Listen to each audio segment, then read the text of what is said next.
Well, good morning, everyone. Close to afternoon. Thank you all so much for being here. My name is Andrea Kuwick. I'm the Director of Policy and Research at the Bell Policy Center. And again, we're just so grateful that all of you took the time out of your day to join us this late morning for this final webinar that's being co-presented by both the Bell Policy Center as well as the Colorado Gives Foundation. So today we're going to be going over a few things, just first providing a short recap of what we've been talking about through the prior webinars, as well as diving even deeper into some of the things that are happening within Jefferson County, and then also talking much more about how each of us can become involved to support the important work that's already happening. A few logistics just as we go through the webinar. So first, participants will be on mute. However, both the chat is enabled as well as the question and answer. So please do feel free to drop something in the chat. If you would like to share anything as well, please do share a little bit about yourself, your name, your organization in the chat just as we get started. And then there will be time throughout the rest of the webinar for some questions and answers. So again, feel free to drop that information and your questions into that question and answer function at the bottom. And then just finally, the webinar will be recorded, and we'll be sharing just a copy of this on the Colorado Gives Foundation site, as well as on the YouTube a few days after the webinar in case you want to check those out later. And then I will also just note that some of those, all of those prior webinars, in case you've missed some, you can go back and you can take a look at those on YouTube as well. So before we jump into our the meat of our presentation today, of our webinar today, you just want to share a quick video that highlights what we have been talking about for the past 6 webinars. For those of you who've had the opportunity to join us, and as you will see here in just a little bit, we've been spending the last several months really going into a lot of the things that have been happening in Jefferson County and all of the important opportunities and work that's already been happening. So with that, we will play our short video here.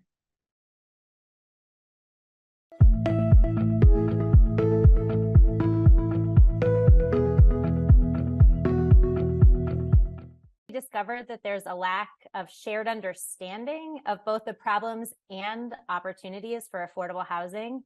And this in and of itself is really a barrier to increasing affordable housing in Jefferson County. Colorado and Jefferson County are at a crossroads. I also want to underscore that it's an issue of racial, ethnic, and social equity as well, and that needs to be a cornerstone of our conversation. There's still a need for additional below market rate investment to serve those families who make enough money. So we will continue to focus on that missing middle housing stock. Once we have a safe roof over our head, then we can start thinking about childcare and transportation and those other huge barriers to self-sufficiency. A major theme that has come up consistently in this work and in the research and these conversations is how the housing challenges that communities across Colorado are facing. And we know that care is critically important for a community's well-being. Well, what happens when we have high amount of turnover, especially with our program staff, is that those relationships that have been built between teen mom and staff members that are very critical are broken. What we have seen just in the last 18 months, we've had 4 of our program staff members leave our employ to move to another state, and 2 have left our employ because they lived so far east in order to afford a place to live. It's important for the community to have a place like that where people can live where they work. We know that it makes for a much healthier community if your grocery baggers, your teachers, your CNAs can all live in the same community they work. And so you have, 122 new jobs for every 100 affordable housing units. You have better outcomes in education because kids who are not hypermobile, who are staying in one place at one time, studies show over and over again that those kids have better educational outcomes, which of course leads to better economic outcomes later in life. and that it attracts and retains public school teachers who can work in their community. You know, you're cutting healthcare costs if you're feeling extremely housing cost burden. That's one of the first costs that go, is that $30 copay to go see the doctor or whatever it might be. And what we're going to do today is we're going to talk about what's happening at the state capitol. The state legislature has spent an enormous amount of time talking about housing in the state.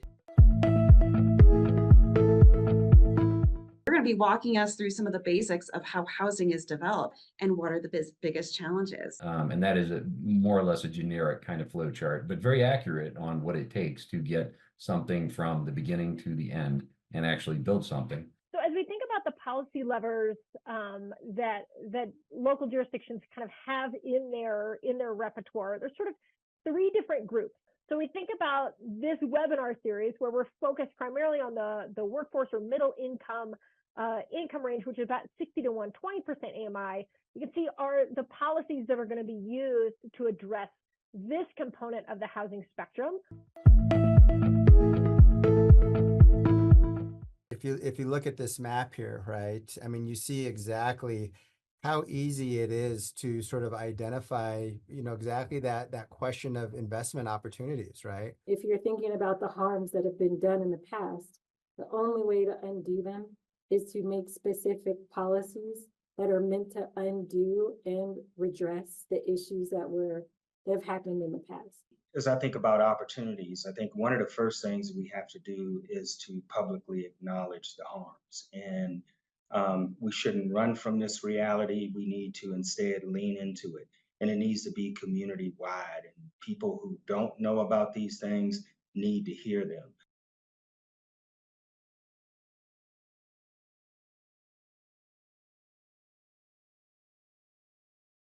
Well, thanks so much for playing that. And again, if you missed any of those prior webinars, you again can always go back and look at those on YouTube.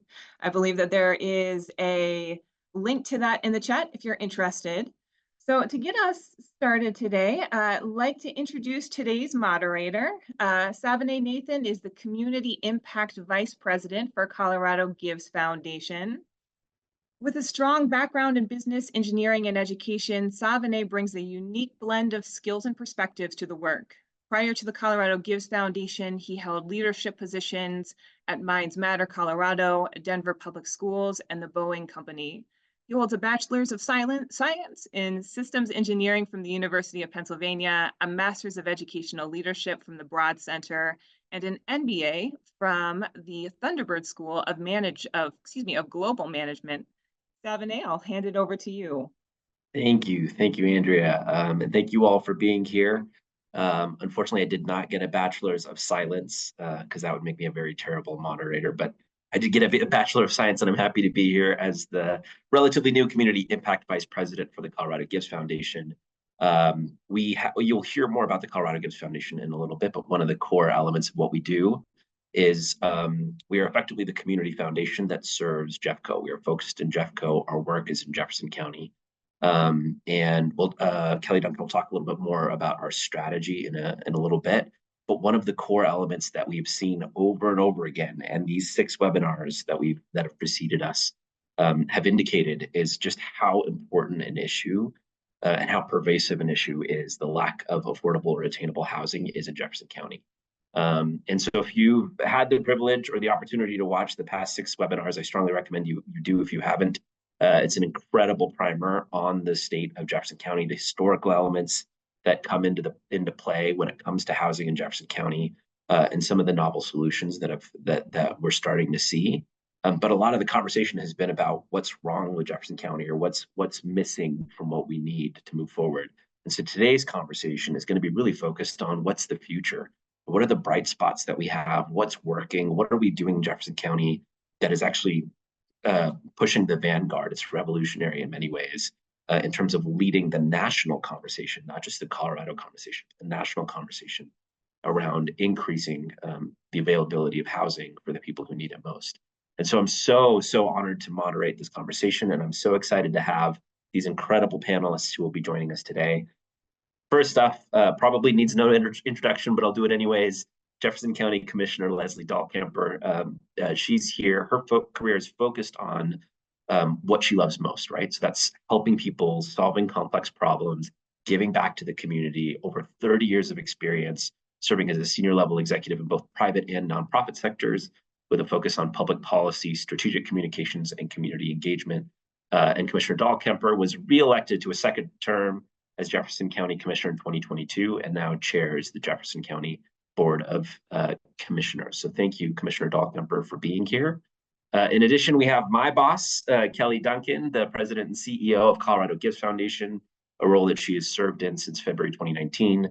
She's worked for a variety of nonprofit, business, and social impact organizations over her considerable career. It includes 11 years at the Colorado Health Foundation, where she grew into the role of Vice President of Philanthropy, and then also at 10-10-10, where she served as National Director. So 10-10-10 is a project of the Colorado Nonprofit Development Center and inspired entrepreneurs to solve 10 wicked social problems. Kelly's background is a Bachelor of Arts in English from Miami University in Ohio, and an elementary educational licensure from the University of Northern Colorado, and a Master's of Public Administration from UC Denver. And Kelly, fun fact, was a 5th grade elementary teacher before jumping into all of these roles. We also have Marshall Moore to talk about the Jeffco Advocacy Network. I'm really excited to have Marshall on this panel. So Marshall went to Brown University, and after graduating, found that his calling was also teaching. And he created an award-winning financial literacy curriculum for his students. And in doing so, he realized how much we need to be having financial conversations all across our society, not just limited to students, because understanding financial literacy allows people to move past financial stress towards a bigger, better, brighter future. And now Marshall teaches personal finance in a way that resonates with people's own money psychology through his work at On Tap Credit Union. And he stays active in attainable housing advocacy, which he's going to share more about in a little bit. I'm really excited to have Marshall here because of the important impact that housing has on our personal finances. And last but not least, you've met Andrea Kuick already. She is the Director of Policy and Research for the Bell Policy Center. She began her career performing direct social services, and now she's worked with individuals experiencing chronic health conditions and homelessness, as well as communities impacted by natural disasters. Prior to the Bell Policy Center, Andrea contributed to the policy and advocacy work of several Colorado organizations. Andrea brings a wealth of experience and knowledge, including a bachelor's degree in political science, history, and economics from the University of Pittsburgh, an MSW from the University of Denver, and an MPA from the University of Colorado, Denver. And if that weren't enough, she is currently pursuing her doctorate. So thank you all for joining me and welcoming all of these panelists to this conversation. And Commissioner Dahlkemper, let's start with you. So we want to talk a little bit about the bright spots that are happening in Jefferson County, and one of those has been the work of the Jefferson County Housing Steering Committee and the blueprint they're working on. Can you tell us a little bit about the work of the steering committee? Yes, thanks so much, 7A, and welcome everyone. It's wonderful to see everyone signing up on the webinar chat, and we've got such a great diverse group with us. So thanks again for taking time to be here. First, let me just share a snapshot of what the landscape looks like when it comes to affordable housing in Jeffco. As we all know, Jeffco faces serious housing affordability issues, like many areas across the metro region and elsewhere in Colorado. We're short more than 20,000 housing units in our county, and the median home price in Jeffco is 50% higher than the national average. This high cost of housing, paired with the county's shortages, places a lot of pressure on middle-income households. We're talking about teachers, nurses, police officers, first responders, some of those very folks that you heard Lori Rosendahl with Foothills Regional Housing Authority mention a little bit earlier in the video clip. They're spending more than 30% of their income on housing costs, and that's placing them and other residents in a tight squeeze. Their income is too high for traditional subsidies, but too low for market rate housing. So I share that with you because that is really significant in terms of building the momentum in part for the work that we're about to talk about next. In 2022, commissioned by the Colorado Gives Foundation, the Housing Needs Assessment Study was commissioned. It was led by Centrinsic Social Capital, and it recommended convening key stakeholders across the county to explore strategic actions, to develop partnerships, to support countywide housing efforts, and then pursue additional state and federal resources. to make it all happen. So in response, the Colorado Gives Foundation launched the Jeffco Housing Advocacy Steering Committee, which is made up largely of elected and community leaders, to create an innovative approach to housing throughout Jefferson County. And I want to stop here for a moment and express much gratitude to the Colorado Gives Foundation for its leadership and support of this critical effort. Committee members collaborated with Root Policy, some of you may be familiar with Root Policy as well, to explore recommendations and identify recommendations that focused on everything from ways to reward, to create more income qualified affordable housing, I should say reward and create, also inclusionary policies for each locality and local and state resources for increased housing production. The committee then worked together to draft the Jeffco Housing Blueprint, Jefferson County Affordable Housing Blueprint, and it serves as a regional plan for increasing affordable housing in Jefferson County. It's important to note, too, that the blueprint is anchored by 3 pillars. Those pillars include community engagement and public support, policy and program development, as well as interjurisdictional collaboration. And the blueprint is also grounded in core values that we share as a committee. And that was also a critical part of the conversation in terms of building understanding, deepening our knowledge of the challenges we each face, whether it's in a city, a county, or statewide, and more. Those values include partnership, flexibility, remaining nimble as new opportunities come forward, and also, I think even first and foremost, respecting local priorities. That was especially important to us. The blueprint, we hope, will serve as a dynamic tool as this work continues and as we work together to collectively address issues regarding affordable housing across Jefferson County. We're also committed to tracking progress, holding ourselves accountable, being very transparent about the work ahead, and then also adjusting as needed. So that's a little bit about the blueprint, how it came about, some of the core areas we're looking at, and I'm sure we can also talk more about specific strategies. Thank you so much for that overview, Commissioner Bell-Kemper. Sounds like some incredible work. And one of the things that we've heard is that the blueprint is actually a very unusual and rare experience on the national scale for regionally, for counties, for municipalities to come together and work together, respecting local control, but still coming up with sort of like a regional approach. Can you tell us a little bit about how you navigated that, with especially with so many electeds and other key community members across Jefferson County? You bet. 7A, one thing I need to share about Jefferson County, as you know so well, and many others who are joining us on this webinar, is we're all about collaboration and partnership, and that's fundamental to our success moving forward.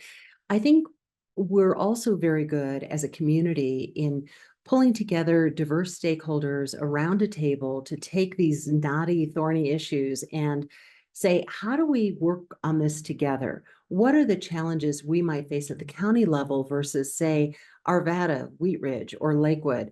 And then how do we overlay that with what's happening at the state level? So we also have Senator Zenzinger, for example, who serves on our committee. We have mayors from our local jurisdictions, city managers like Lori Gillis and others, housing experts. And to have that unique experience around the table as we unpack these issues is really critical to success. And it's made a big difference. And I think we also made a point of not rushing it either. We really wanted to look at it from all angles. And I think that was an important part of building trust and understanding, which then led us to this point.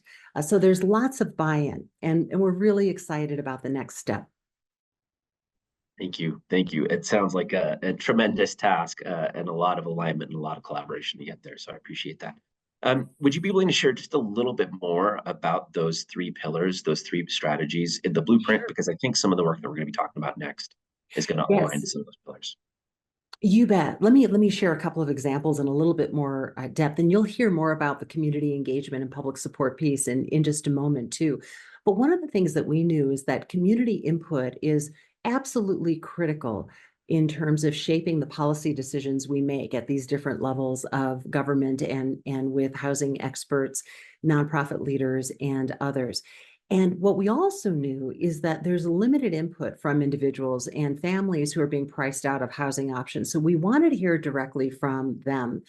We wanted to encourage and listen to diverse voices across the county, ensure that we were collecting broader perspectives into an inclusive decision-making process for housing policy discussions. So how do we get there?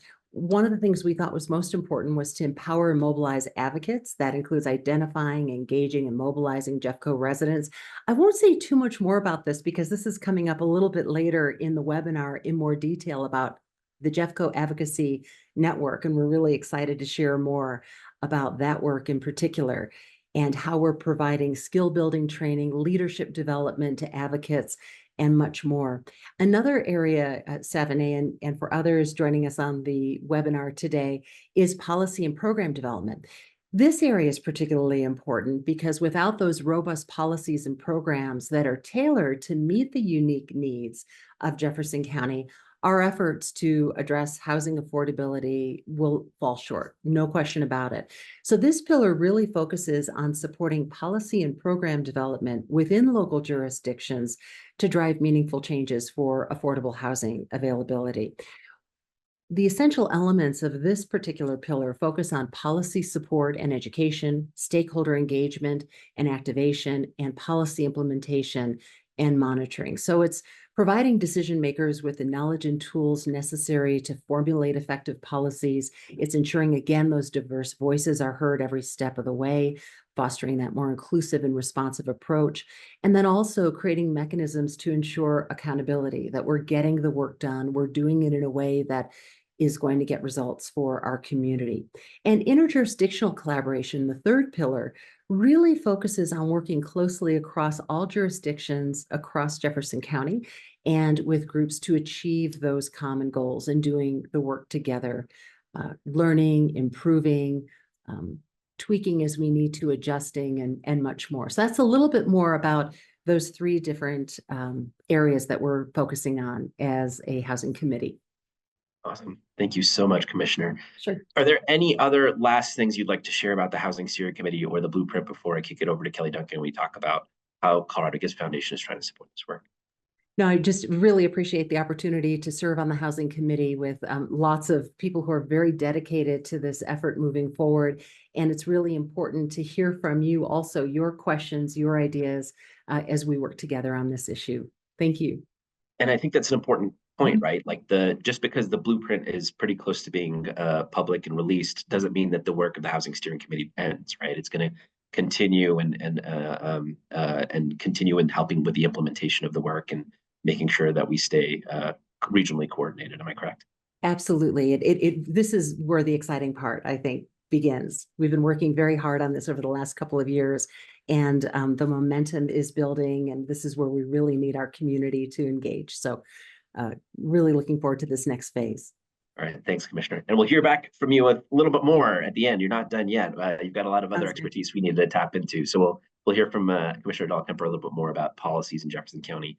But next up, I'd like to kick it over to Kelly Duncan. Kelly, can you tell us a little bit about the Colorado Gives Foundation, how it is focused in housing, and how it's going to help push this work forward, and what our strategy is? I could talk about it, but it's more fun if you do it.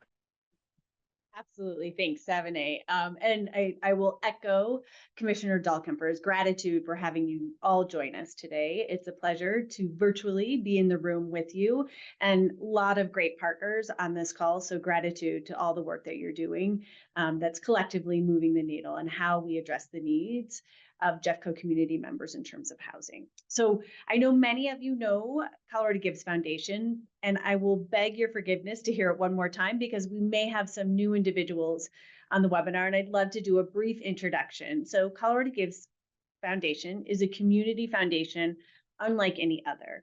Our vision is that all of Jeffco is thriving, and our mission is to connect people, ideas, nonprofits to make good happen. And we do that on two levels. First, statewide, we work to build the capacity of nonprofits and donors. We do that by offering things such as a donor advised fund, which is a charitable giving account for either individuals or businesses. We steward nonprofit endowments for those nonprofits that are lucky enough to endow for their future, but may not have the financial expertise on their staff to monitor and make those investments. We also, I think many of you know, have an online giving platform called coloradogives.org, where any individual can find their favorite Colorado serving nonprofits any day of the year to make donations. And we use that platform every year for a day of giving called Colorado Gives Day. So that's what we do statewide. What we do in Jefferson County is work to ensure that all of Jeffco is thriving. And we do that by helping people meet their essential needs, achieve economic freedom, and support communities that help ensure that they are truly vibrant, creating social connections, access to health, and access to the amenities that improve our quality of life. So if we go to the next slide, when you think about what it means to meet collective well-being, that's really about housing and that's about food. So we can go to the next slide and talk a little bit about housing. One of the things we commit to do is to listen to the community. So if we are going to serve Jefferson County, we need to understand what are the priorities that Jefferson County cares about, what are the issues they want to address, what are the problems they want to solve. And we have not been able to go anywhere over the last 3 years without hearing about how the rising cost of housing is really having a negative effect on individuals, on families, and the community at large. So we wanted to understand who was really affected by the problem, how were they affected by the problem, and how and what could a community foundation of our size do to help engage the community in a solution. So as we did the study, we started to see that it was really a supply issue. We go all the way back to 2008. We stopped when we had the crisis with the economic crisis and the recession. We essentially stopped building as many homes or apartment units. And we've never quite caught up. And anytime you see an increasing demand, more people wanting housing and lack of supply, you're going to see prices go up. So that's what we're experiencing. And when we looked across what was happening and what could be done, we recognized that for those individuals and families living on very low incomes, if developers could get a low-income housing tax credit, that would finance the building of that particular housing. If you looked at market rate, people who could afford our above average cost of housing, developers would build that product because they could make money off it. But if you looked at individuals living on middle incomes, people will say 60 to 120%. Let's take an individual who's living on about 50,000 to 105,000, or a family of four at about 75,000 to 150,000. Those individuals and families, there were no financial incentives to help produce that particular housing supply. So that's where we decided we could make the biggest difference, and that's where we decided to focus. And we thought that there was something we could do around reducing the cost of either preserving or increasing the supply of housing that would be affordable for middle income individuals and families. But we recognized that that was only one part of the puzzle, that if we were not looking at how we ensure that we have policies that are conducive to building or preserving those housing units, and if we couldn't engage the community in understanding what they want and engaging them in being advocates for and supporting this sort of housing, that our investment would be short-sighted. So we took a three-pronged approach, really looking at policy and advocacy, community will building, and investment. And the policy and advocacy, you just heard a great overview from Commissioner Dahlkemper about the Jefferson County Housing Steering Committee and the blueprint that we're getting ready to share with the broader community, and more importantly, getting ready to really start implementing the recommendations and the pillars associated with the blueprint. And you're going to hear from Marshall in a minute about the Jeffco Advocacy Network. So I'm going to talk about the financing piece of it. So what we did is we have an endowment, and we took $15 million from our endowment and we seeded a fund that we call the Bring It Home Fund. And the problem we were trying to address is just that problem that I indicated earlier, that there was no economic incentives to ensure the production of housing that was affordable for individuals and families at about 60 to 120% area median income. So we created this fund, and what the fund does is it provides below market rate either debt or equity investment. So you may be saying, what do you mean debt or equity investment? So equity investment is typically done through a fund. So our very first investment was to a fund called, everything needs an acronym, so we call it CHI, but it stands for the Colorado Housing Accelerator Initiative. And the whole purpose of CHI is to invest to produce missing middle income housing. And as part of their investment, they create what's called a tenant equity vehicle. So when someone's renting in a housing development that was produced with money from CHI, they get to put a little bit of money every month from their rent into a savings account that they get to build equity, and then take that savings account should they be ready to buy after they move out of that unit, or if they need to move to a different unit, they can take that equity with them. So that's what I mean by an equity investment. We're investing in a fund that will then place funds in projects. The debt investments are typically low interest loans. And so if you think about interest rates right now, low interest is about 2 to 3%, and that's where our loans are. That is a lot lower than any developer is going to get from a bank. So that helps make the projects more affordable, and we hope will help increase either the preservation or increasing the supply of that type of housing.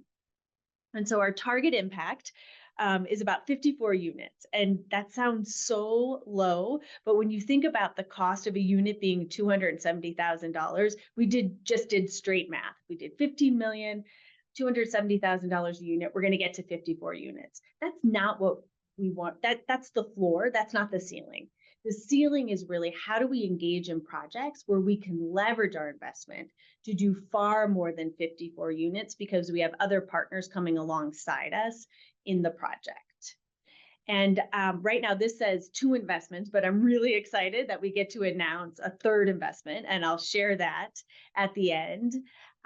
We estimate that straight just with our money, it's a total of 24 units that are already under construction or have been built as a result of our investments. And we have a pipeline of over 7 additional deals that we're looking at. So we're really excited that there's interest in either preserving or building this product, and that we can be a part of the solution. So if we can go to the next slide.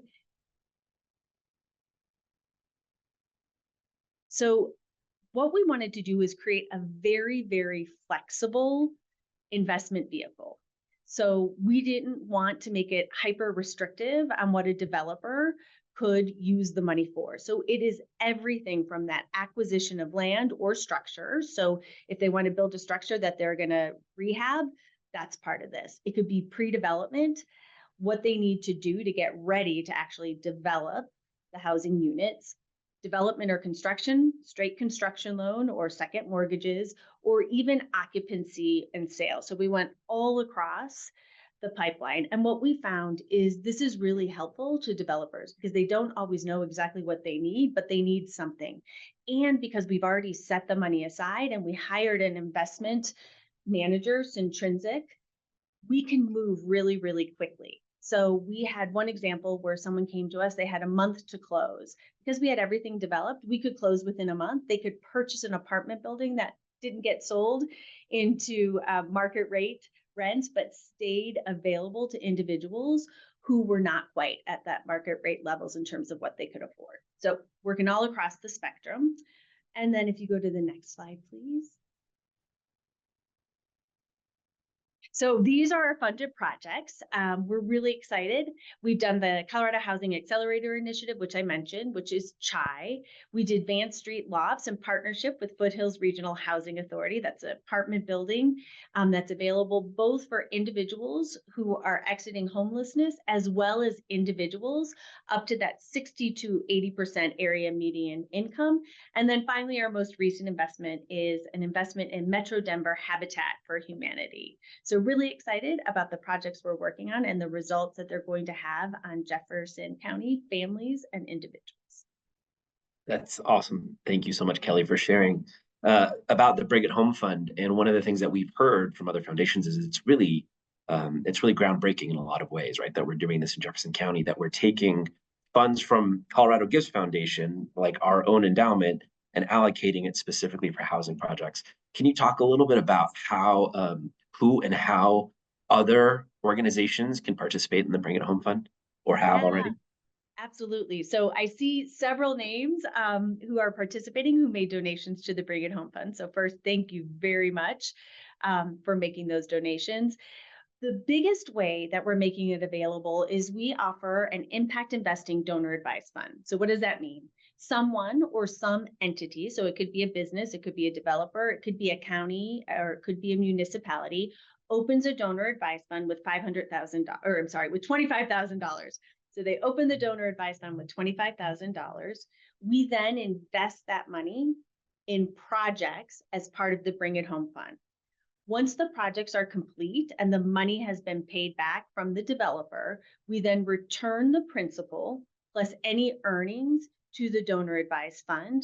And then that donor advised fund advisor can recommend grants from that fund or can recommend another impact investment. So it's a great way to recycle philanthropy and participate. And we're really thrilled that Lakewood, the city of Lakewood, has contributed to the fund.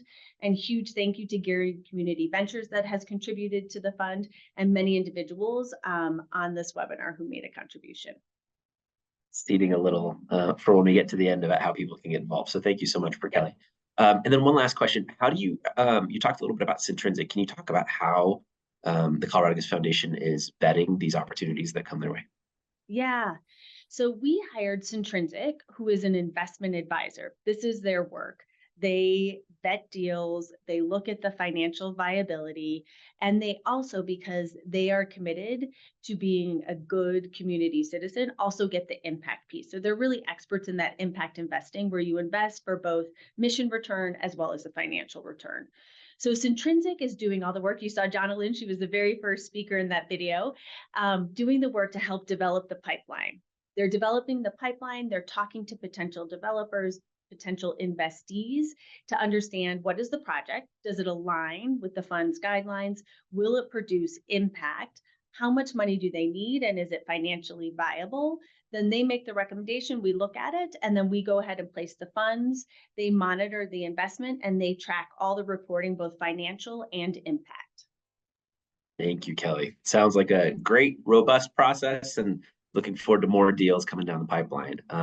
But as we talked about, and as many of you in the audience know, it's great to have regional coordination and collaboration. That's fantastic. It's even great to have money that we can invest. But sometimes deals are ready to go through. Everything is ready to go. The funding's there, the developer's there, there's interest, there's excitement.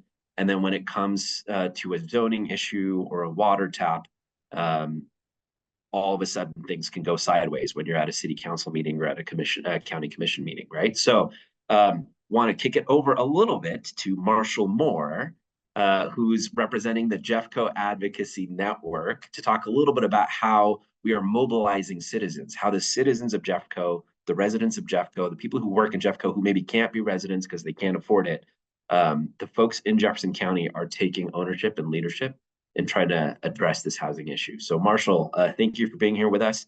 Tell us a little bit about the Jeffco Advocacy Network. Yeah, absolutely. Well, thank you for having me. I'm excited to talk about this, excited to be a part of it overall, and to share some of the findings that we've had in terms of getting out in the community and doing some of this housing advocacy.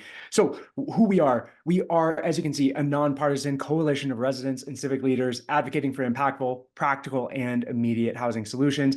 How are we doing that? Well, we are getting out there on more so the ground level in our community to have some of these conversations and do some education among the public. You know, it's funny, it is 2024 and we have access to all of the information in the world at our fingertips. And yet sometimes it is really just that down to earth, person to person connectivity and efficiency of information exchange that really makes all of the difference, or gives us maybe even just slightly a different perspective on an issue that allows us to open up our minds to kind of what's really happening in these regards, and not just a little bit more of the surface level of how I feel like things are happening in our community.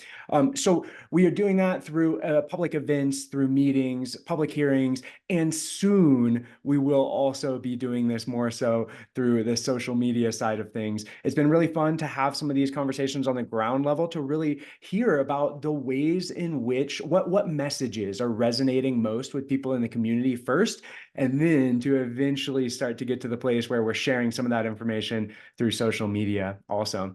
I'll have you go to the next slide here to talk a little bit about our focus, which is we are really focused on the 20,000 unit gap that is between a rental or mortgage monthly price of $1,250 to $3,500 a month. And you'll notice that we are giving some of these numbers in terms of the actual monthly payment, and right beneath it, what that translates to in terms of an annual salary, partially because what we have found is that the general public does not typically speak about these housing issues in terms of AMI. So while we who are thinking about these issues a little bit more say, and many of you probably have already correctly identified that this range would correlate to about the 60% to 120% AMI range that we're really focused on, creating more housing stock within. But again, when having these conversations more on the ground level, we have found it very important to bring it down to a number that actually connects with what we normal people are seeing on a day-to-day basis. We know what we pay in rent or mortgage. We know generally what our annual salary is. We don't know typically where we fall in the spectrum of AMI. A couple of other notes here: to stay under a $3,500 a month mortgage, the home currently needs to be under $550,000. And as of July, when we looked this up on Zillow, there are 124 single family homes and 372 multifamily homes that are under that value. So that's only 2.5% of the current need in this price range. What's that, Savani? Out of 20,000 that we're the gap that we're trying to fix, right? Yeah. Yes. It is a complex, large problem that is going to require a multifaceted solution. That's for sure. I'll have you go to the next slide to talk a little bit about our surveys. So we got out in the community and surveyed around 1,300 residents in November of 2023. Wanted to provide a couple of interesting data points, but before I talk about those, I will also say that I will encourage everyone to continue to go back to our website, jeffcoadvocacynetwork.org. We have a resource center available within this where you'll be able to get the full survey results that we did. There are some interesting trends within them, but for now, I will highlight just a few that we found, which is 78% was the number for the availability of rental and ownership in our community is problematic. So an overwhelming majority of folks in our community recognize that housing is a problem right now. Now, as we got into a little bit more of the data, there were some interesting trends that came out. You can see 63% of respondents agreed that it's more of a problem for recent college grads or young people, as opposed to only 53% said it's more of a problem for teachers, retail workers, and firefighters. The point that we wanted to make within this is simply that we had a hypothesis where we said, if we use kind of some of the terms that are associated with essential workers, people would have more empathy for folks within those professions. And we found that to not be the case. There was actually more empathy from talking about young folks and some folks who I think really what it seems like when trying to parse out the data, it's about the fact that many of the folks in the older populations might have children or grandchildren who are experiencing some of these same struggles. And it's that component that's really resonating with them. So I'll have you go to the next slide as I make this quick point about the fact that really the ways in which we are structuring the conversations, we have found have a vastly different impact and result on the way that the conversations go, and simply the openness that people will generally have to some of these conversations. So point here is that we found that obviously people who are in a younger population are the most impacted by the current state of housing. However, there's also kind of this idea that we've seen circulating in our communities that is a feeling that, millennials and Gen Z as a generation as a whole, they don't even want to own. They're fine with just renting and they don't care. And we found that this is untrue. Essentially, we think that this is getting a bit confused by a real frustration that's present in some of these populations with the fact that, some of these folks are going, why even try? Like, the system is rigged. There's no way for me to get there. But that doesn't mean that they actually don't care or don't want to be able to own a home. We've also found that in terms of basically the opposite of some of this data that we see on the slides here is also true, meaning that older folks in general tend to be the folks who are most opposed to creating housing solutions. And we've found, without going into too much detail, we found that there are a few talking points that are really helpful in this regard, including the fact that many folks who are ready to downsize, maybe they've gotten to a place where they've had family move out, they have too large of a home, they find themselves in a place where it would be more expensive to downsize. A few notes in terms of how we have been talking about housing and what has been resonating the most. Describing beneficiaries and their stories has been extremely effective. Obviously, we have to include some data whenever we are having these conversations, but it's really the stories that allow us to connect, to resonate, and to expand our perspectives in terms of what folks are really facing and struggling with out there. This is a really interesting point that we have found that basically the jargon surrounding some of the terms we use for housing have been ineffective. So terms like the missing middle, workforce housing, especially affordable housing, they steer the conversation in one particular direction because we have ideas in our minds sometimes about what we think affordable housing means. We found that simply beginning the conversation by talking about the current state of housing and solutions that are out there tends to be more effective because then we can get further into the conversation and say, hold on, what are we actually talking about here? Are we talking about, terms for us would be, below 30% AMI? Are we talking about 60 to 120? Or are we talking about something else? And then we can get into some of the nuances within that. Closing this out. Oh, I have one more slide that I'll let you flip the slide to. Basically just reinforcing this idea that really telling the stories out there has been very effective. This is a story that includes some of the actual numbers, but the point here is just to show that a Jeffco Public Schools educator who got a master's degree and received the maximum possible starting salary would still have a gap of $1,000 a month in terms of being able to buy an affordable condo, which would be priced at $350K if they were even able to find that particular location. So telling some of these stories has been very effective. This is just one example of them. And I'll let us go to the next slide here, simply to say that some of the best resources that we encourage you all to check out are our website at jeffcoadvocacynetwork.org. As I mentioned, we have a resource center. We are continuing to add more PDFs, documents, fact sheets, things like that. And then also on the next slide here, you will see that we have a section where you can share your housing story. We want more housing stories, both success stories that we can share with the community and also stories of some of the challenges that folks are facing. There's a few other ways to connect with us and the network. One of the big ones that I will also highlight along with sharing your story is to let us know about public hearings or other opportunities to get out in the community and have these conversations. And I'll close out by simply saying a little bit of honest truth here. When I first joined this advocacy network, I obviously had a large stake in advocating for housing solutions, but I didn't know exactly what I would be getting into. I was kind of having many of these conversations out in the community on my own because it comes up often when I do some of the financial education and coaching that I do.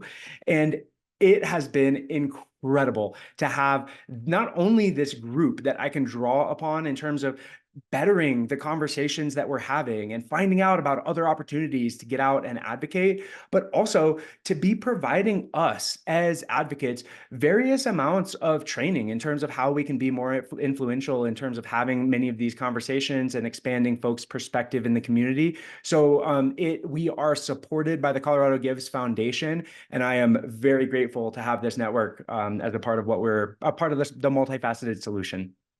That's awesome, Marshall. The data is just eye-opening. I know we've seen a lot of data, and we know that the value is in the stories, but even the stories are eye-opening.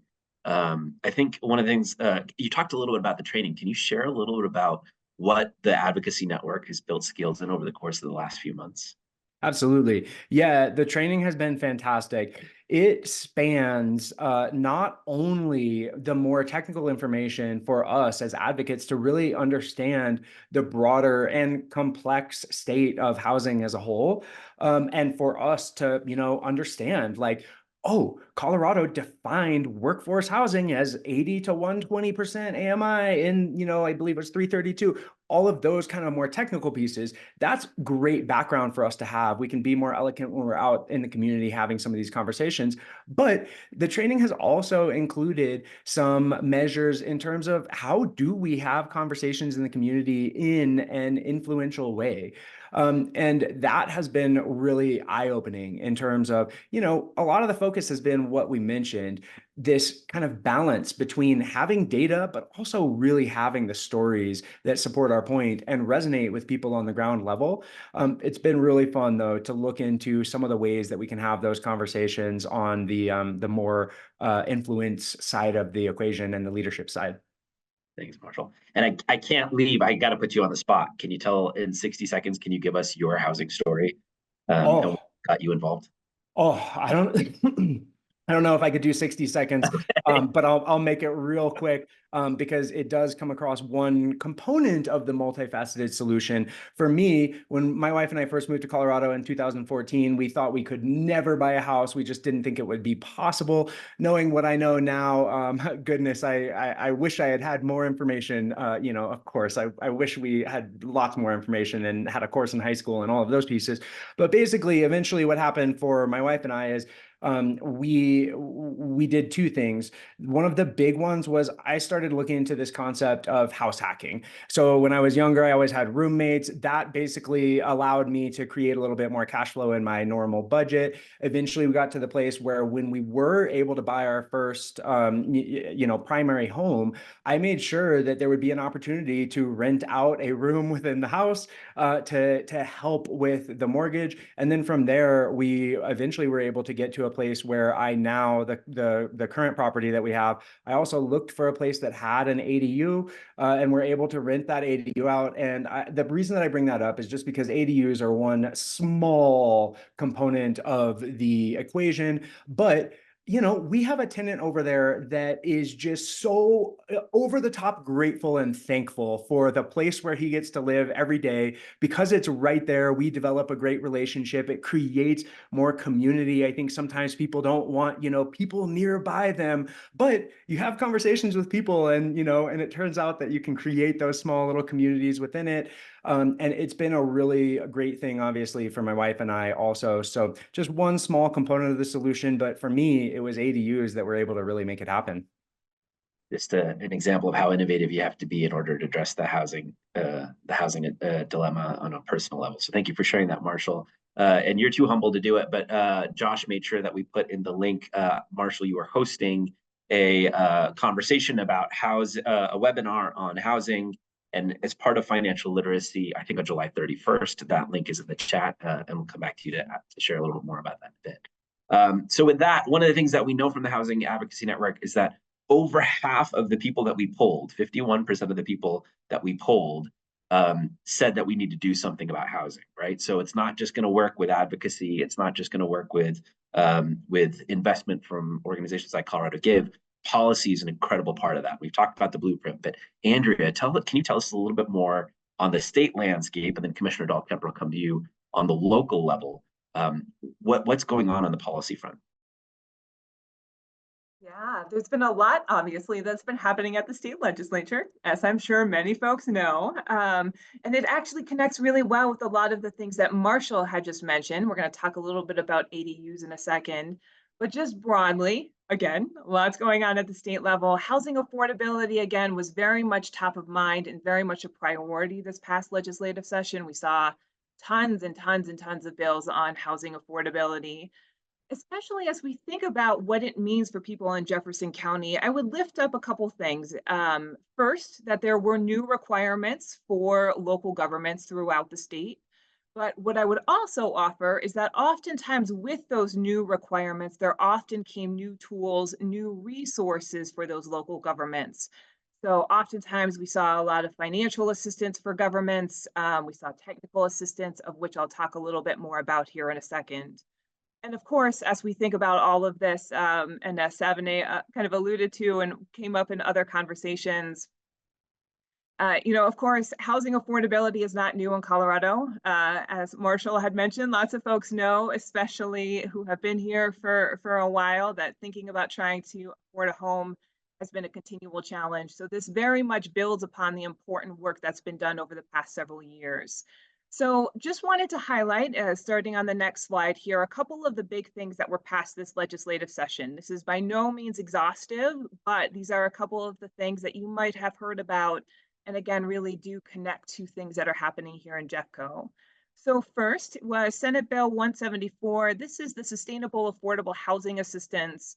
And what this bill actually did is it requires local governments, and in order to actually have to do this, you have to meet a certain size. So it's not all local governments in the state, but a lot of the governments in Jefferson County very much apply to this. But they have to create a housing action plan.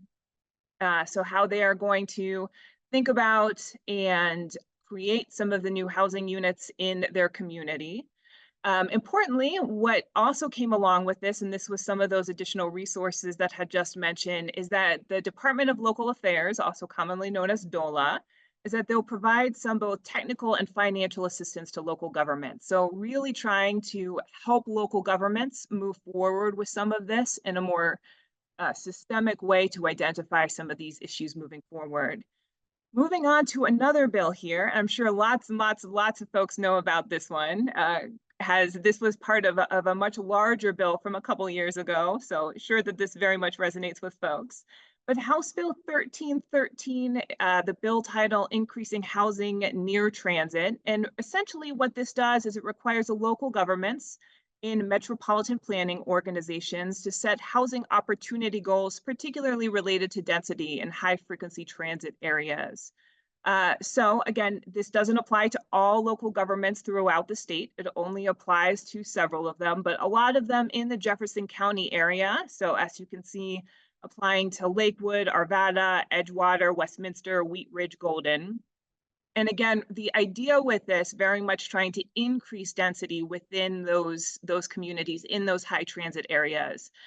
Again, one of the things that was attached to this is that there are tax credits for those communities, specifically to help with affordable housing. So thinking about how we would want to ensure that there are affordable housing units associated with that. So very much that was a big part of the bill. So if you think about then the next slide, or if you take a look at the next slide, this very much connects with what Marshall had just said. This was a very popular bill that a lot of folks did support. This had to do with accessory dwelling units, because as Marshall very much mentioned, there are lots of folks who do find accessory dwelling units very important for both affording rent, but then also if you're a homeowner, for being able to afford your own housing bill and your own mortgage. So what this bill did is it just required many of those same communities that had mentioned in the prior bill to remove those restrictions related to accessory dwelling units. So you would just have to allow the creation of accessory dwelling units. But importantly here again, what this also did is it provided some financial assistance to both individuals and governments. So for governments who, to help them both streamline the process to help the permitting of those ADUs, but then also for some individuals who do want to create and build ADUs on their properties, there is some assistance within that bill as well. So a couple of just other quick ones to just mention. So House Bill 1175, local government's right to property for affordable housing. This was a bill that was vetoed last year, but then it came back this past year. It was successfully passed. What this does is it just provides local governments the right of first refusal. It's only for a specific subset of housing. It's just those subsidized properties with existing affordability covenants. And again, it's not applying to all housing units, just those that meet a specified size. So again, not everyone. And then just the final one, because it comes up so often, House Bill 1434, expanding affordable housing tax credit. This is pretty self-explanatory. It does just expand the affordable housing tax credit in Colorado by a pretty significant amount, by 126 million through 2031. So a pretty significant size. So just on the final slide here, just a few ideas and just things wrapping up. And thanks, Matt. Appreciate that. Moving forward, just as we think about things into the future, a couple of things that we'll note for folks is that obviously there has been a significant amount of housing legislation passed over the past several years, both this past year, but then moving backwards as well. And again, this will likely continue to be a priority for the next several legislative sessions. This isn't an issue that's going away anytime soon. However, we'll say, especially as we think about the implications for Jefferson County and beyond, is that because so much has changed recently and because there have been a significant amount of resources, a lot of also new regulations and other things, I think a lot of this is going to be, we're going to be looking at what's happening in the local level. We're going to be seeing how is the implementation playing out, how is the evaluation of all of these things going to be playing out. So I think we're going to be looking even more so to what's happening at the local level, which really, I think, raises the importance of everything that's happening here in Jefferson County. What a perfect segue, Andrea, as if you knew where we were going next. So Commissioner Dahlkemper, I know one of the conversations we had a lot in the Housing Steering Committee when talking about the pillars and the blueprint, right, and the pillars, was the flow down of state policy and regional policy into the local level. Can you talk a little bit about some of the local policy initiatives that the county and municipalities are working on to try to address this issue?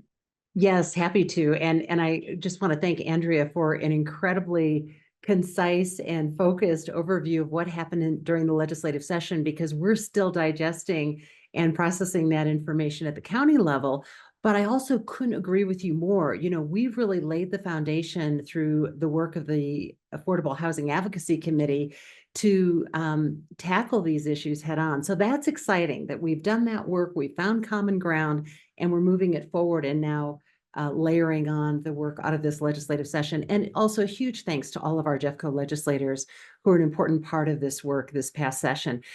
So we talked a lot earlier about partnership and collaboration. I just want to bring that back into our conversation as well as we work with cities, we work with the state. I also want to mention our congressional delegation. They're a part of this work as we look at federal efforts that can help us access additional funding. I know Congresswoman Pedersen has been a real leader on that front, local housing authorities, nonprofits, foundations, and more. And so there's some great examples locally of communities working with different levels, whether it's the county, state, or others, to make affordable housing a reality. One quick example that comes to mind is Wheat Ridge. It is a community that has committed funds and land to housing along the bustling Wadsworth corridor. So that, of course, circles back to what we heard Andrea talk about regarding bills passed last session related to proximity to transit. This new housing development allows access to grocery stores, retail, public transportation, and more. In this case, Jefferson County and the state of Colorado also contributed funding to this effort. You know, another challenge we see is a shortage of housing vouchers. Those housing vouchers matter because they help people stay in their homes or move into affordable housing. And it really can have a very positive impact on helping us reduce homelessness. The good news is that the Foothills Regional Housing Authority is one of the top performers in the nation in awarding emergency housing vouchers. And that's thanks to partnerships, including working with nonprofits like Family Tree. We heard a little bit earlier from Dante, who leads a Family Tree in the video clips. And it allows Jefferson County and Foothills to work even faster to secure housing dollars to help people. The county also partners with Foothills Regional Housing Authority and others to provide resources for affordable housing serving community members in need, including veterans, aging adults. We talked about the spectrum of young adults and aging adults. We have one of the fastest aging populations here in Jefferson County, as well as youth transitioning out of foster care, which is a unique aspect to our affordable housing crisis here in Jeffco. And the Avi development in Arvada is a great example. It also received state recognition for the great work that partners did in creating that development. We also launched the Housing Continuum Task Force at the county level. And this task force, which includes business leaders like Nancy Judge from the Evergreen Chamber and housing experts and others, will lead a 15-year comprehensive housing plan. And that also ties in to the new legislation Andrea talked about earlier. So we'll be factoring in those components as we work on this plan together, looking at those housing opportunities that were mentioned earlier, density, transportation, close to transportation, and more. The plan will also factor in studies and initiatives conducted by community partners and municipalities because we want to avoid duplication. We can move so much further together, and we want to connect all of those efforts.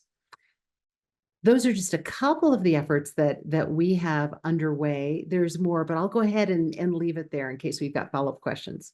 I appreciate, Commissioner. It's frustrating when you're one of the panelists, you don't have the reaction, the Zoom reaction, so I couldn't do my hearts the entire time as I'm hearing all these amazing things that are happening at the state and local level. So thank you to all of our panelists for sharing a little bit of an overview of the work that you're doing, the great work. Hopefully those of you in the audience are starting to see how these pieces are fitting together and how we're starting to take small but collective bites out of this housing issue. Would love to turn it over. We've got about 20 minutes for Q&A. So would love to turn it over to the audience to see what questions do you have and what might be able to answer.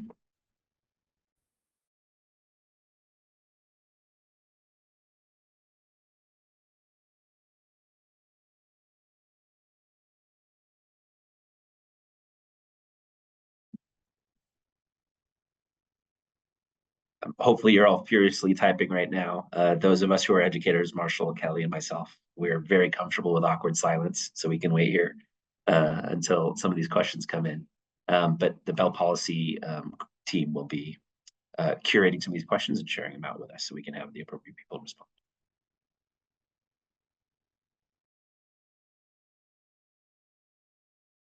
All right, we've got one from Mindy Moore. Kelly, so I think this is probably for you. Is the Metro Denver Habitat Project just announced as receiving help from Colorado Gives, the townhome project in Arvada on Carr Street? That is a wonderful home ownership project. Yeah, we agree, Mindy. It is partly that. It's several of the projects that they have in Jeffco. They needed some bridge funding so they could move money from project to project, so that they weren't constantly having to take out new construction loans. So it's pretty flexible funding, and it'll cover several different projects, including that one. Thank you for asking. Fantastic. All right, now the questions are flying in, so let's go.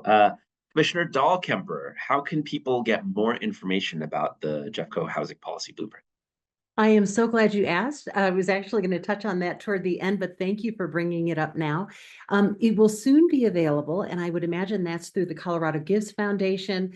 The Colorado Gives Foundation, we can put a link. I know there's some earlier links that were already posted, and I know partners like Jefferson County will also post the blueprint, and we really want your input on that blueprint because it is not a static document, and the more information, feedback that we receive from you, the better the blueprint is moving forward. So we're excited that it will be published very soon. Thank you, Commissioner Dahlkemper. Yes, so the link that we have above for ColoradoGivesFoundation.org, our webpage on our collective well-being, we should be able to have access to that link once it's available. All right, Kelly, this might be for you again. Do we have, Lem Tingley is asking, do you have a good contact at Centrinsic to discuss investment opportunities, or what might that look like?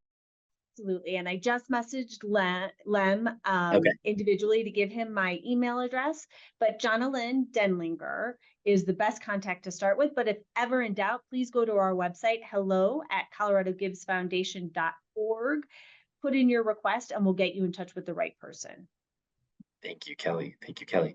All right, Kathy from Golden. Hi, Kathy. Good to see you here. I feel like a radio host, but it's nice to see you, Kathy.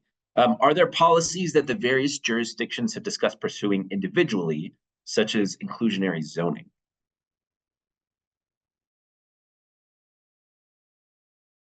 Commissioner Dahlkemper, you want to take that? I don't know if Andrea has any insight into that. You know, Kathy, it's a great question. And it's certainly one of the policies, I touched on it a little bit earlier, that we looked at. And we looked at a number of different policies, which was very helpful to see what was working in other communities, what could fit well here in Jefferson County. And I feel as if that is the next phase of work moving forward. Now we've got kind of the groundwork figured out, our values, our key pillars. Now it's time to start filling in the details. What does that look like? And do those policies look different from Westminster to Lakewood? What do those policies also mean for our mountain communities? Evergreen, Conifer, South Jeffco, we've got Pine, Colorado as well. Different communities, different needs, and where do we find some of the common ground? But I think that's absolutely one policy piece that we've got to look at among others. And then how does that fit in with what we heard Andrea talk a little bit earlier in terms of housing pieces of the puzzle that were passed during the legislative session? And then finally, what other policies do we want to advocate at the state level? Do we want to advocate for at the state level that help us move faster at the local level as well? Commissioner Dahlkemper, can I add a follow-on question to that? So when I started working at the foundation and where focus was in Jefferson County, I started doing a lot more research on Jefferson County. And it's such a fascinating county, as we know, right? So you have these municipalities, you have unincorporated Jefferson County, you have Lakewood, which is one of the biggest suburbs in the Denver metro region, all the way out to Pine, right? And Conifer. And so how are you thinking about this regionally and collectively across these very different demographics and different sorts of housing environments? Well, it's a great question. And we're an incredibly geographically diverse county, which I think is one of our greatest strengths as well. And with it comes challenges too. It really comes back to the voices of our community and listening. It's the work that Marshall's doing through the network. It's the input that we get as we pull together a group of diverse stakeholders representing different parts of Jefferson County through our 15-year housing plan to let us know, the realities that they're facing and what do those policy levers look like? What is the funding component of this as well to make it happen?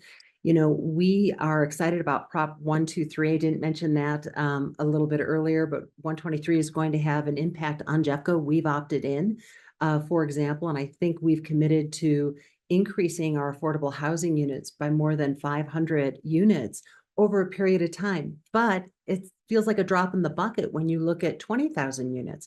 And I think it's also talking to people in our community. So one quick short story, circling back to Marshall's good point about storytelling and data points. I was talking with a business leader who owns a restaurant in Evergreen, and she shared a story that many others have shared with me in the foothills communities. And that is that they're having a very difficult time recruiting and retaining employees because housing is simply not available. And that story could be the story of almost any community that is wrestling with these issues. So we're getting closer through the work that we're doing together. And I think that makes a big difference. Thank you, Commissioner. Thank you, Commissioner. Kelly, this next question is for you, and I have inside baseball on this because we had a conversation with them yesterday, but how does the housing work how do these efforts relate to the housing work of the Denver Regional Council of Governments? Dr. Cog, you may know that acronym. Yeah, thank you. Great question. So one, we're really excited about the report that they have coming out because they look at not just what is the current need, but what's the projected need. So I think we're really anxious to get that information to help us think about what do we need in the future and how do we position ourselves, not just for today, but future housing needs. So I think that's one area of connection. I think the other is we shared with them the work that our Housing Steering Committee is doing, how we're focused on our 3 pillars and ways that we might connect with them to share information back and forth, us sharing what we have, them sharing what they have. And finally, they were very, very interested in the poll that Marshall mentioned, the survey we did of 1,300 Jeffco residents. And we have connected them with the consultant, Public Alignment, who used Magellan for that poll, so that perhaps they could get that poll and use it for their other partners throughout the region. So anything else you want to add, Savani, that I missed? No, that's it. I think what's really interesting is it just sort of evidence, the conversation with them was just sort of evidence of how far ahead of the field it feels like Jefferson County is in both using data, storytelling, and also having this collaborative approach. It's something that other counties across the Denver metro region and the state are looking to adopt as well. So that's really heartening to hear. And we're not precious about any of it. We want to Nope. share it. We are very, very unselfish with sharing the information, the process, the ideas. So if you're from another jurisdiction and you want to know more, we'd love to share. You can go to that resources page that Marshall shared on the Jeffco Advocacy Network that I will revisit at the end. So there is a question about public support for housing in public meetings. What does that look like? I'm going to cede that for Commissioner Dahlkemper and Marshall to answer when we get into the takeaways at the very end. What are sort of next steps? So just be thinking about how the public can get involved in the conversation. Great question from Nola. So Nola is asking a question regarding current available housing. Is there or will there be funding available to provide upgrades to existing homes?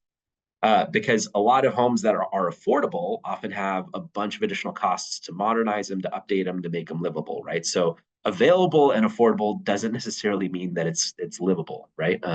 So what, if anything, is available for folks who are trying to do that work? Hi, Nola, and thank you for that question. We're very, very clear that this is about preservation as well as increasing supply. So if there is loans that are needed to preserve an apartment building, to make those upgrades, to ensure that it can stay affordable for the individuals and families we're hoping to serve, absolutely, there's funding available, making sure that it's viable and it can be paid back, and it would have to go through all the due diligence. So the short answer is yes. Individual home by home might be just a little bit tougher, but if it is a bunch of townhomes, if it is apartments, or if it's a group that has found a way to make these upgrades feasible and affordable to multiple homes, that's something we could consider.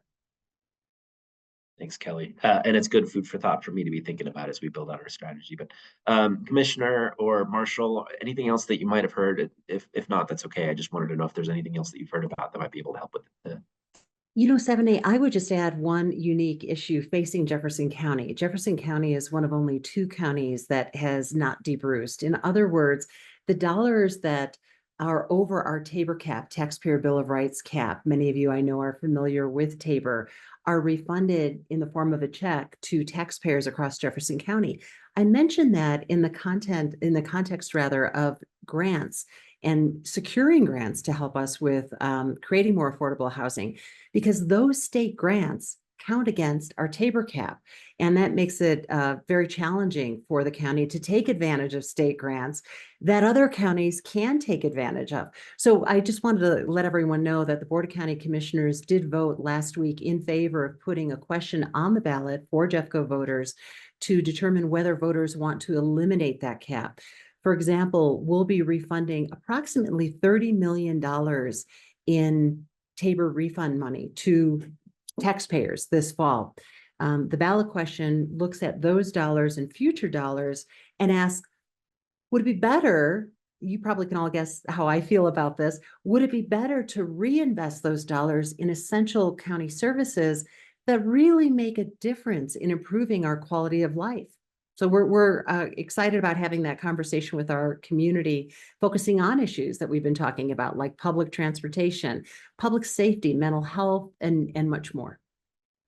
Thanks for sharing that, Commissioner. Very exciting for that. development or potential development. Question, this is for Kelly and me. I feel weird answering, so I'm gonna let Kelly go first and then give me time to process. What are the biggest things you've learned at the Colorado Gives Foundation from working on these strategies over the past several months? That's a great question. I like the number 3, so I'll share 3 things that we've learned over this. One, housing is complex, and it is a very complex issue, and different people and different communities are affected differently by lack of affordable housing or the availability of affordable housing. Regardless, everyone believes that housing provides safety, security, and the opportunity for people to actually thrive. So I don't think anyone, no matter where they are on the political spectrum, disagrees with the fact that housing does provide that safety, that security, and gives people an opportunity upon which to build. So that's the first thing, that fundamentally we all agree that it is an essential need for individuals.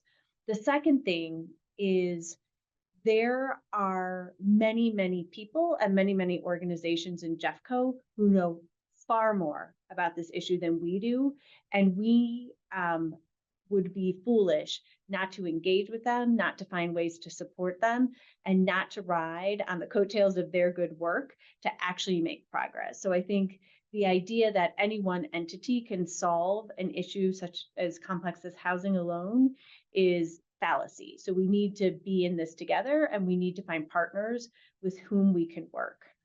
And third, having the humility to listen, having the humility to learn, and having the humility to identify when something did not quite turn out the way you wanted it to is critical to building trust, not just with groups that you're working with, but to groups that may be opposed to what you are trying to do. So having the humility to really listen and understand where they're coming from, because often I think we can find common ground. So I would say those are the 3 things that I've learned.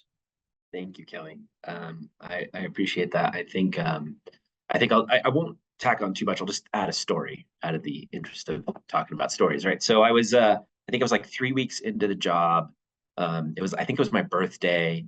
We just had a big meeting at the Colorado Gives Foundation with all of our staff, and then I walk out with Nazia Hassan, who's on this call, our Director of Community Impact. Walk in next door to this meeting, and I sit down, and I'm like, Nazia, what is this meeting?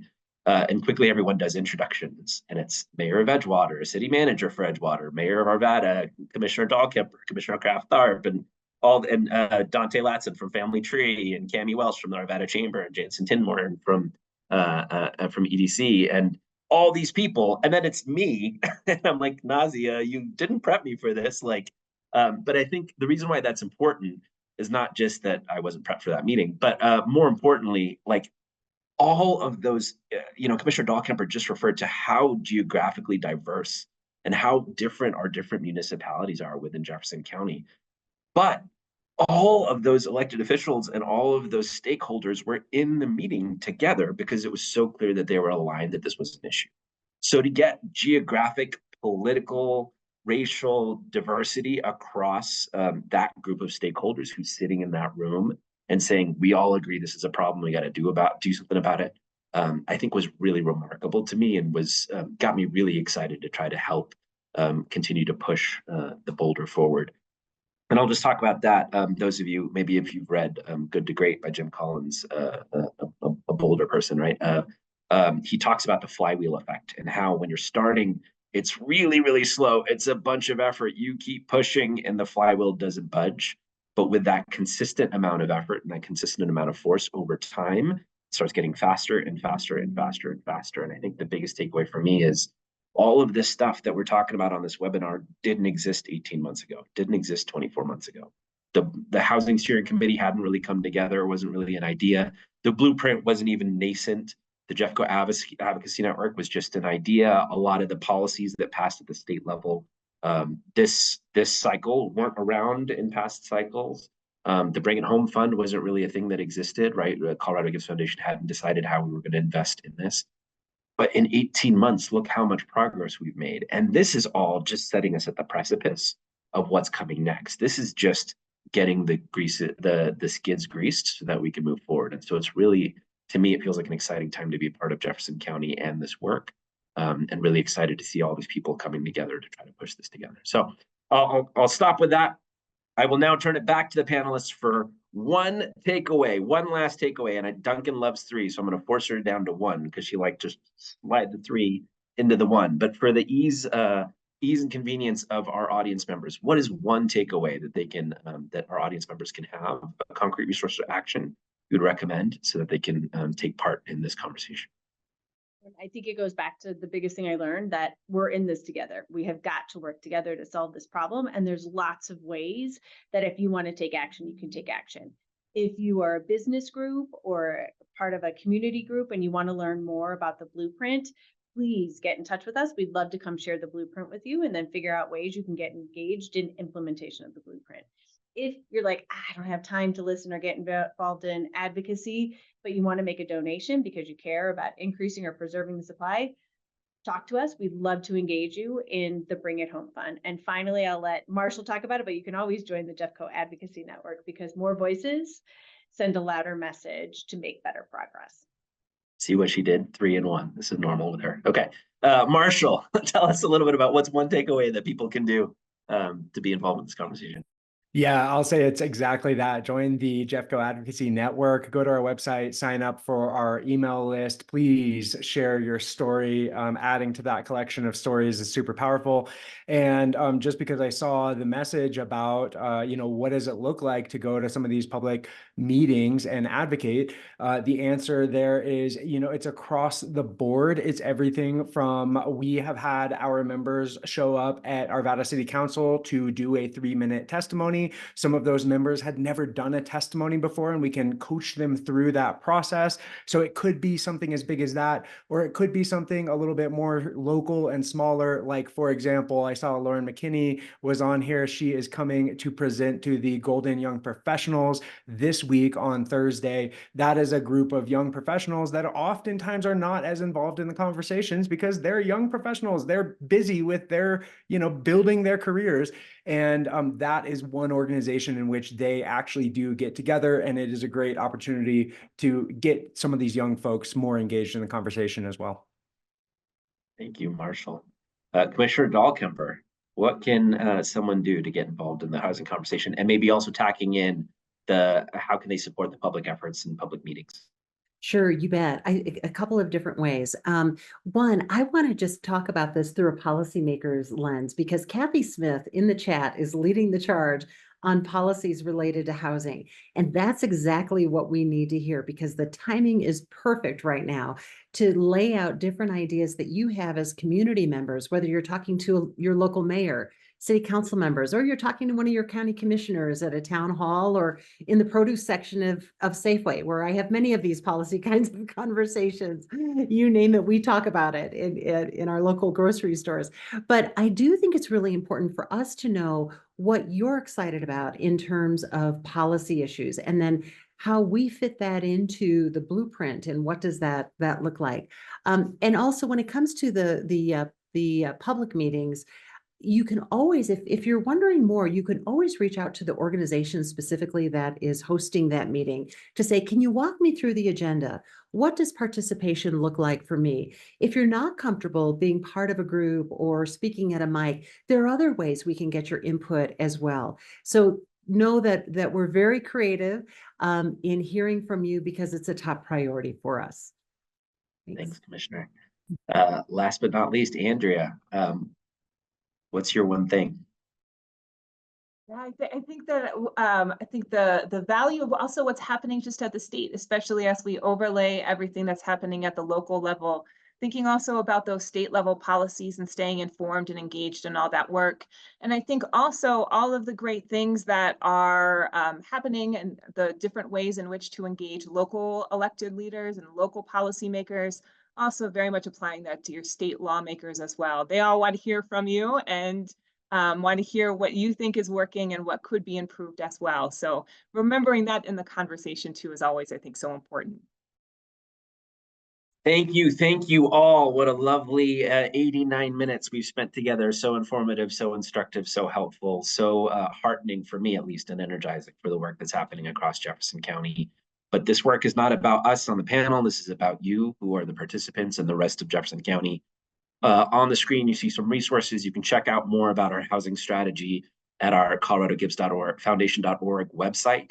Learn more about the Jeffco Advocacy Network at jeffcoadvocacynetwork.org, and go to the resources tab. There's a bunch of great stuff there. Share your story on the storytelling section. We would love to hear from you. And then lots of resources from the Bell Policy Center and the considerable staff there at the website bellpolicy.org/facts/housing. Thank you all participants for being here. Thank you panelists. Thank you for being a part of this conversation. And thank you for joining us. Have a wonderful rest of your day with 30 seconds left. Bye.